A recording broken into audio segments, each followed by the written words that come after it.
Selon un communiqué de presse du département des Affaires étrangères, un dialogue organisé en début de semaine dernière entre Pékin et Berne a permis d'aborder des questions portant sur les droits civils et politiques, la liberté d'expression et l'état de droit. Les droits des minorités ethniques ou religieuses ou encore des femmes auraient également été évoqués. Le département des Affaires étrangères précise des contextes de violation des droits de l'homme spécifiques, comme celle des Tibétains, des Ouïghours de Hong Kong ainsi que des cas individuels, ont été approfondis lors des discussions.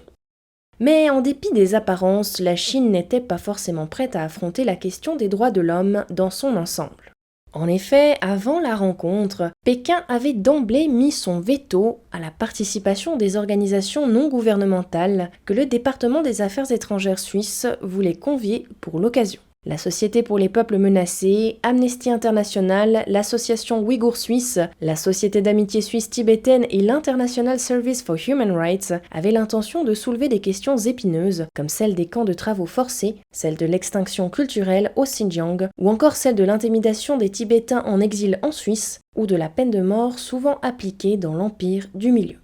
Aux yeux de Célina Morel, de la Société pour les peuples menacés, le fait que la partie chinoise ait déjà peur d'un échange anodin avec les associations des droits humains n'est pas vraiment un signe d'intérêt sincère pour un dialogue critique. La Suisse confronte la Chine à la question des droits de l'homme depuis 1991 déjà. Des politiciens de gauche, comme la conseillère nationale verte Sibel Arslan ou le conseiller national socialiste Fabian Molina, affirment que ces dialogues ne sont qu'un prétexte des représentants suisses de l'économie pour pouvoir faire des affaires avec la Chine sans être critiqués. À l'heure où la Suisse tente de renforcer sa coopération avec l'Empire du Milieu, en modernisant l'accord bilatéral de libre-échange de 2014, Fabian Molina a recommandé la voie de la fermeté. Si la Chine ne fait pas de concessions en matière des droits de l'homme, il n'y aura pas de majorité pour un accord de libre-échange étendu, ni au Parlement, ni au sein du peuple. L'Association Ouïghour Suisse ainsi que d'autres organisations ont appelé mercredi à une manifestation autorisée sur la place fédérale afin de protester contre la répression chinoise.